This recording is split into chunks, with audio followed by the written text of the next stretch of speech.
अस्सलामुअलैकुम मैं YouTube family. आज मैं आप लोगों के लिए दावत में बनाए जाने वाले दो बहुत ही ज़्यादा आसान तरीन मीठों की रेसिपी लेकर आई हूँ। हार्डली 10 मिनट लगते होंगे इन मीठों को तैयार करते हुए। अच्छा, ये कुनाफा मैंने बिल्कुल भी नहीं बनाया, ये जस्ट मैंने दावत में रख दिया था, साथ मेरी फ्रेंड लेकर आई थी। तो जल्दी से करते हैं अपनी फर्स्ट रेसिपी को स्टार्ट। सबसे पहले मैंने हाफ कप गर्म पानी ले लिया है खौलता हुआ, और उसमें 1 टीस्पून मैंने ऐड कर दी है कॉफ़ी। इंस्टेंट कॉफ़ी जो भी आपके घर में है ना, वो आप यूज़ कर सकते हैं।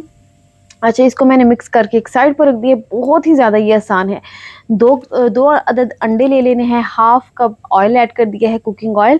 हाफ कप शुगर को मैंने पीस लिया है, घर पर ही ऐड कर देंगे। कुछ ड्रॉप्स मैंने ना चॉकलेट फ्लेवर के ऐड किए हैं, और साथ ही मैंने वनीला एसेंस ऐड कर दिया है 1 टीस्पून। अगर आपके पास चॉकलेट फ्लेवर नहीं है ना, तो आप इसको टोटली स्किप कर सकते हैं। 1 कप मैंने मैदा ऐड कर दिया है, और 1/4 कप यहाँ पर कोको पाउडर का ऐड कर देंगे। 1 टीस्पून मैंने इसमें ऐड कर दिया है बेकिंग पाउडर, और बस इसको ना हमने अच्छे से छान लेना है।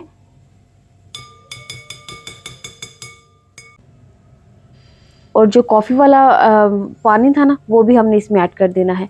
और सारी चीज़ें हमने देखें एक साथ ही इसमें ऐड कर दी हैं, और इसको अच्छे से हमने हाथ की मदद से ही मिक्स कर लेना है। ये अंडे फेंटने वाला तो हर किसी के घर में होता है, तो अगर आपके पास इलेक्ट्रिक बीटर नहीं है, इसीलिए मैंने वो यूज़ भी नहीं किया, मैंने हाथ की मदद से ही आपको करके दिखाया है। तो यहाँ मेरे पास एक डिश थी। अच्छा, मैं इस डिश को लेकर ना बहुत ज़्यादा कन्फ्यूज़ थी कि मैं फ़र्स्ट टाइम इसमें ना बेकिंग करने वाली थी। तो खैर, मैंने डिश को पहले ग्रीस कर लिया था, और उसके बाद सारा बैटर जो है ना इसमें ऐड कर दिया है। टूथपिक की मदद से मैंने इसमें ना अच्छे से इसको टूथपिक की मदद से इसमें से जो एयर है ना वो रिमूव कर दी है, क्योंकि ये शीशे का है, इसको टैप टैप नहीं कर सकते। तो मैंने इसको बेक कर लिया था 180 पर। 10 से 12 मिनट लगे थे इसको बेक होने में, क्योंकि बहुत थिन लेयर थी, तो बहुत जल्दी ये बेक हो गया था।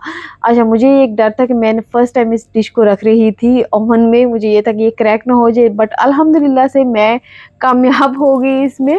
तो अच्छा, मैंने एक चॉपस्टिक ली है, आप स्क्वेयर भी ले सकते हैं, तो उसकी मदद से इसमें अच्छे से जो है ना वो हमने इसमें होल कर लेना है इसकी मदद से।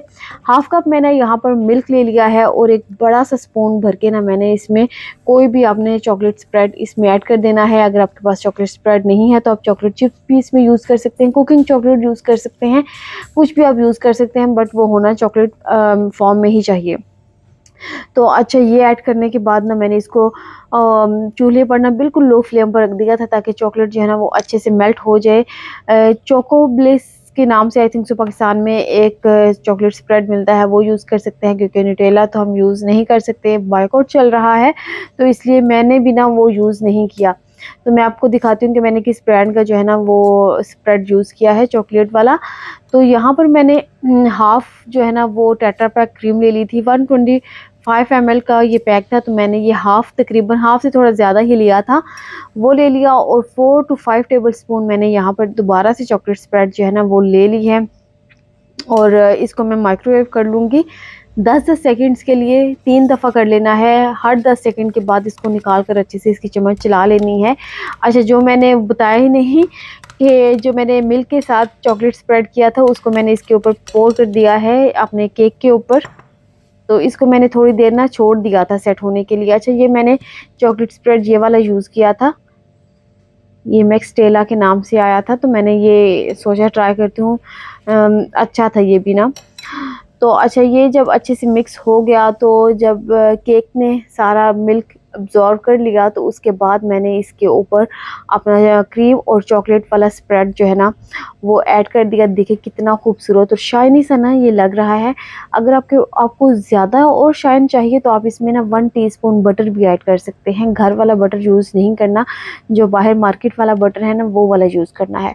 तो देखिए, मैंने बटर ऐड नहीं किया, फिर भी मेरी जो स्प्रेड है ना वो बहुत ज़्यादा स्मूथ और शाइनी सी लग रही है। अच्छा, मैंने इसको मज़ीद डेकोर करने के लिए कुछ मेरे पास कुकीज़ थी, तो मैंने कुकीज़ जो है ना वो अच्छे से हाथ की मदद से ही ना इसका चूरा सा बनाकर तो इसके ऊपर लगा दिया है, ताकि ये थोड़ी सी खूबसूरत लुक दे। तो अगर आपके पास ये नहीं है, तो कोई भी मिल्क चॉकलेट है, तो वो आप लोग ना इसके ऊपर